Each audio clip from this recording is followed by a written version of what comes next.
Dear students, आज हम लोग कर रहे हैं चैप्टर 1 की एक्सरसाइज 1.6 जिसका इन्वर्जन मेथड हम लोग कर चुके हैं। अब हमने सॉल्व करना है क्रैमर रूल। हमें लीनियर इक्वेशंस दी हुई है और हमने मैट्रिक्स के मेथड है क्रैमर रूल, उससे इन लीनियर इक्वेशंस को सॉल्व करना है, जिसमें हमारा बेसिकली काम क्या होता है कि हमने एक्स और वाई की वैल्यू फाइंड करनी है। तो ये क्वेश्चन नंबर 1 है जिसके आपको 8 पार्ट्स दिए हुए हैं। आज मैं आपको क्रैमर रूल के लिए इसका करवा रही हूँ 7th पार्ट। तो देखते हैं इसका सोल्यूशन। जी, क्वेश्चन नंबर 1 का है 7th part. 2x minus 2y is equal to 4 minus 5x minus 2y is equal to minus 10। जब मैंने आपको क्रैमर इन्वर्जन मेथड करवाया था तो भी मैंने आपको बताया था, चाहे आप इन्वर्जन मेथड यूज़ करें या चाहे आप क्रैमर रूल, आपने सबसे पहले बनानी है मैट्रिक्स फॉर्म, क्योंकि ये हमें दी हुई है लीनियर इक्वेशंस और हम मेथड इस्तेमाल कर रहे हैं मैट्रिक्स का। तो पहले हम बनाएंगे मैट्रिक्स फॉर्म। तो मैट्रिक्स फॉर्म आपके पास क्या होगी, x का कोफिशिएंट है 2 और यहाँ है कोफिशिएंट -5, यहाँ y का कोफिशिएंट है -2 और यहाँ भी y का कोफिशिएंट है -2, और वेरिएबल आपके पास यूज़ हो रहे हैं x y is equal to है आपके पास 4 और -10। तो फिर अब आप इसे क्या करेंगे, मैंने आपको बताया था कि इसको मैट्रिक्स को हमेशा हमने नाम देना है कैपिटल ए का, इस मैट्रिक्स को हमने हमेशा नाम देना है कैपिटल एक्स और इसको नाम देना है कैपिटल बी। मैंने आपको बताया था चाहे आप क्रैमर रूल करें चाहे आप इन्वर्जन मेथड करें, ये 2 स्टेप हमने दोनों मेथड्स में करने हैं। इसके बाद हम बताएंगे कि हम कौन सा मेथड यूज़ कर रहे हैं। हम यूज़ कर रहे हैं बाय यूजिंग क्रैमर रूल। जी, क्रैमर रूल में हम इस्तेमाल करते हैं ये 2 फार्मूलाज के। हमने स्मॉल एक्स की वैल्यू फाइंड करनी है जो कि आपके पास इक्वल होता है डिटर्मिनेंट ए एक्स। अच्छा, अब यहाँ जो मैंने एक्स लिखा है वो बिल्कुल छोटा सा और ए के साथ है, डिवाइडेड बाय डिटर्मिनेंट ए, ये होती है एक्स की वैल्यू फाइंड करने के लिए जो आप फार्मूला यूज़ करते हैं, और ये है आपके पास वाई की वैल्यू फाइंड करने के लिए जो आपने फार्मूला यूज़ करना है, डिवाइडेड बाय डिटर्मिनेंट ए।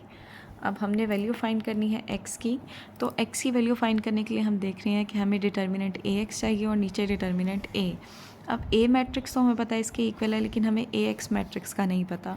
तो देखें ax मैट्रिक्स हम कैसे निकालेंगे। यहाँ आपके पास फर्स्ट कॉलम की जो एंट्रीज़ हैं वो x की हैं एंट्रीज़। तो जब मैं ax निकालती हूँ तो इस x वाली कॉलम की एंट्रीज़ की जगह हम पुट कर देते हैं ये कॉलम जो b मैट्रिक्स था उसकी एंट्रीज़। तो मेरे पास आ जाएगा यहाँ 4 -10, और ये y कॉलम वाली एंट्रीज़ मैं ax में एज इट इज़ एंटर कर दूँगी।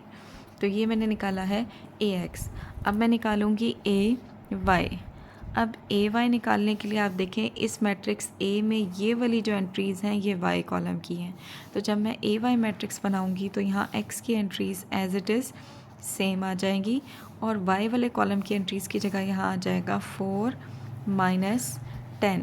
तो ये मैंने निकाल लिया है ए वाई। अब हम निकालेंगे एक्स की वैल्यू और वाई की वैल्यू।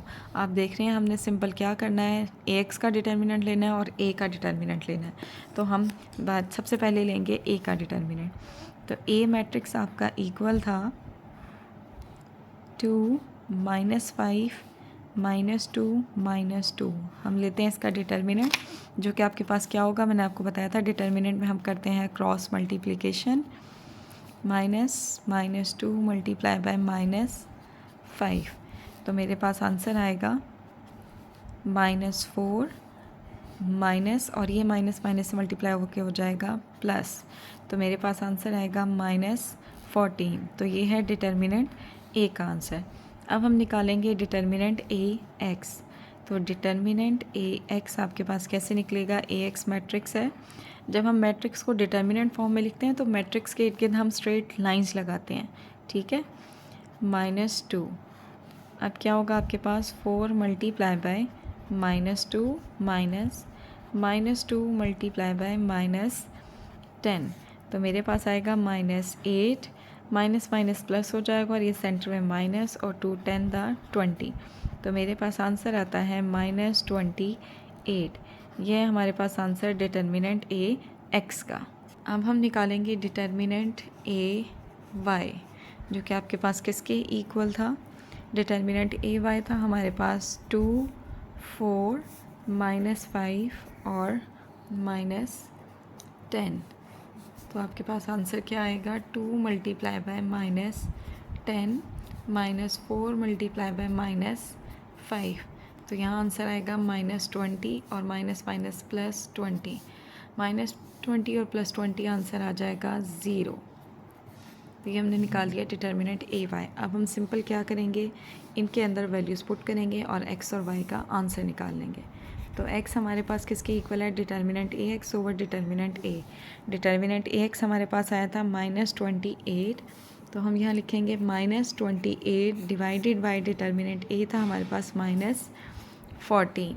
तो ये आएगा आपके पास, माइनस से माइनस कैंसल। अब 14 के टेबल पे आप डिवाइड करेंगे तो 14 2 तो आपके पास होता है 28।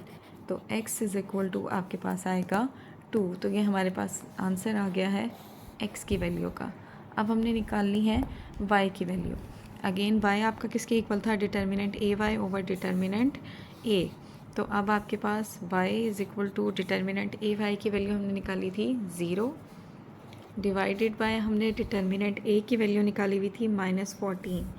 तो 0 डिवाइडेड बाय -14, आपको पता है किसी भी नंबर को 0 से डिवाइड करें तो आंसर 0 ही आता है। तो y इज़ इक्वल टू 0। तो ये है मेरा आंसर y का। तो जो बेसिकली काम हमने करना था कि x और y की वैल्यू फाइंड करें वो हमने कर लिए। ये था हमारे पास क्रैमर रूल। अब आपको क्रैमर और इन्वर्जन मेथड में कोई कन्फ्यूजन नहीं होगी, क्योंकि मैंने आपको बताया है कि इन्वर्जन मेथड का वर्ड आई से शुरू होता है, तो उसमें आपने याद रखना है कि आई यूज़ करते हैं। और जो क्रैमर रूल है उसमें इन्वर्स का जिक्र कहीं नहीं है, वहाँ सिर्फ आपने डिटर्मिनेंट्स लेने हैं। Clear? Thank you so much.